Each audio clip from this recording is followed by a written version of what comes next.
Alléluia. Gloire soit rendue à Dieu. Bien-aimés soient salués dans le nom précieux de notre Seigneur Jésus-Christ. Bienvenue dans ce que j'appelle 10 minutes dans la parole de Dieu. Chaque soir, je m'évertuer à t'envoyer des enseignements qui vont beaucoup t'aider. Je partage avec toi ce que j'ai appris du Seigneur. Aïe, aïe, aïe.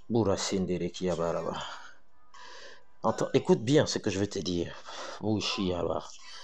Oh, quelque chose me saisit et me dit que si tu prêtes attention à ce que je vais te dire, toi aussi tu vas être impacté par cette audacité.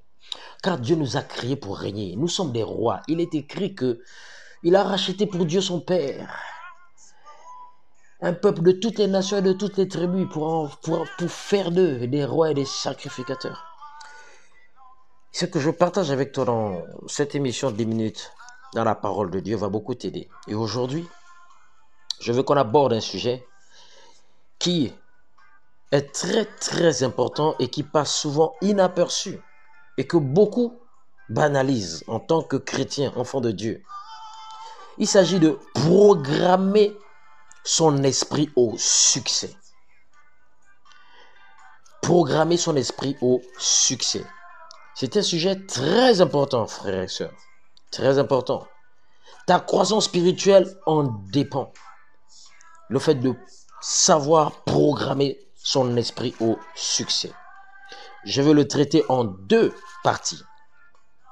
Aujourd'hui, ce sera la première partie et je pense peut-être que demain soir, je vais continuer avec la deuxième. Nous allons lire le livre de Romains au chapitre 12, verset 2. Beaucoup doivent connaître ce passage. Romains 12, chapitre 2, qui nous dit ceci.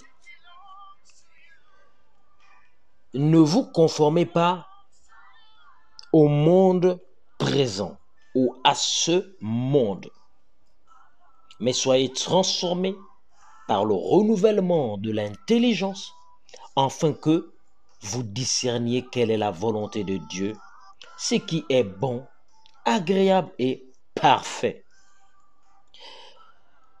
Le mot monde dans ce passage représente ce qu'on appelle le système de pensée, l'organisation, la manière de fonctionner. Il ne parle pas du globe. Le mot monde ici signifie système de pensée, de croyance, de faire. Donc la Bible déclare de ne pas se conformer à cela. Bien-aimé, je veux que tu saches une chose, que une fois que tu es venu à Christ et que tu es né de nouveau, la prochaine étape dans cet engagement que tu as pris est de construire ta foi avec la parole. En le faisant, tu programmes pour le succès et la victoire ton esprit. Je vais t'expliquer cela.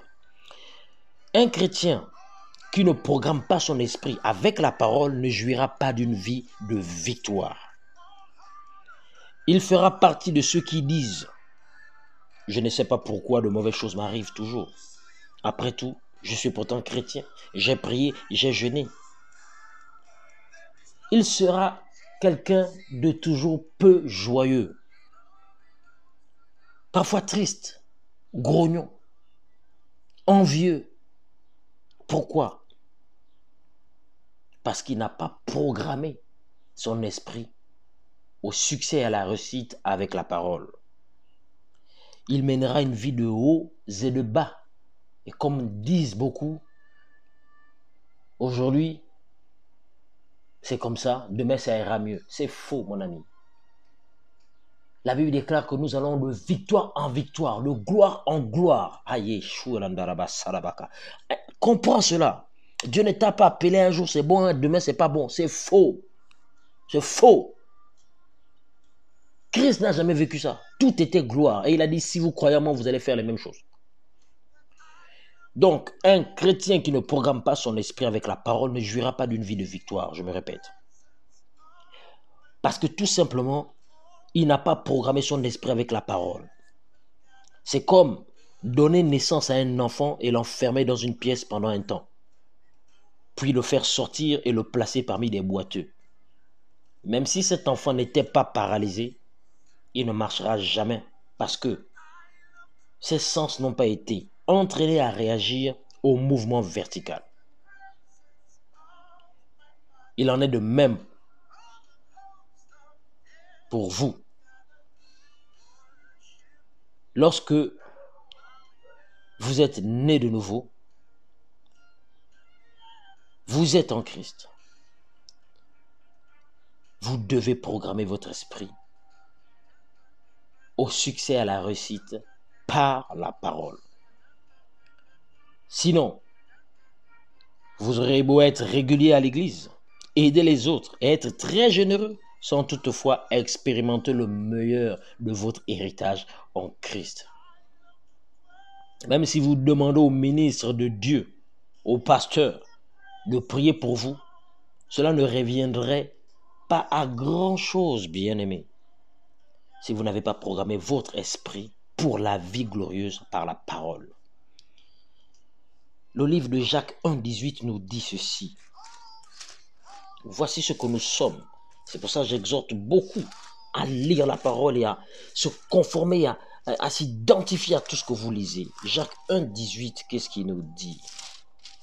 Jacques 1,18 dit ceci. Il nous a engendrés selon sa volonté par la parole de vérité, afin que nous soyons en quelque sorte les prémices de ces créatures. La parole fait partie de nous. La parole nous compose. Vous comprenez que pour réussir, déterminer, on est obligé de l'intégrer dans notre mode de fonctionnement. 1 Pierre 1,23 nous dit, puisque vous avez été régénérés, non par une semence corruptible, mais par une semence incorruptible, par la parole vivante et permanente de Dieu. C'est avec donc la parole que l'on programme son esprit au succès et à la victoire.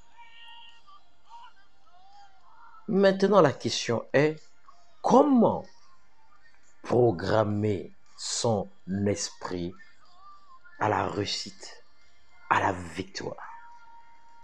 C'est ce que nous verrons dans notre deuxième partie de 10 minutes dans la parole de Dieu.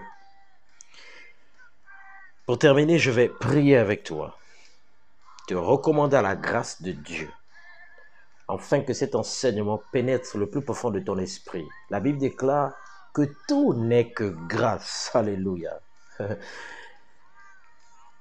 Prions ensemble. Père Céleste, je bénis ton Saint-Nom au nom suprême de Jésus-Christ pour tous ceux qui écoutent ce message, cet enseignement.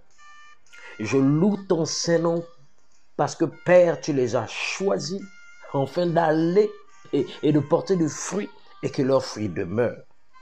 Père, c'est par ta parole que tu as compris toutes ces choses. Alors, je déclare aujourd'hui dans la vie de ceux qui m'entendent maintenant, je déclare qu'ils fonctionnent par la sagesse du Dieu Tout-Puissant et que tout leur est rendu facile par tes anges au nom de Jésus.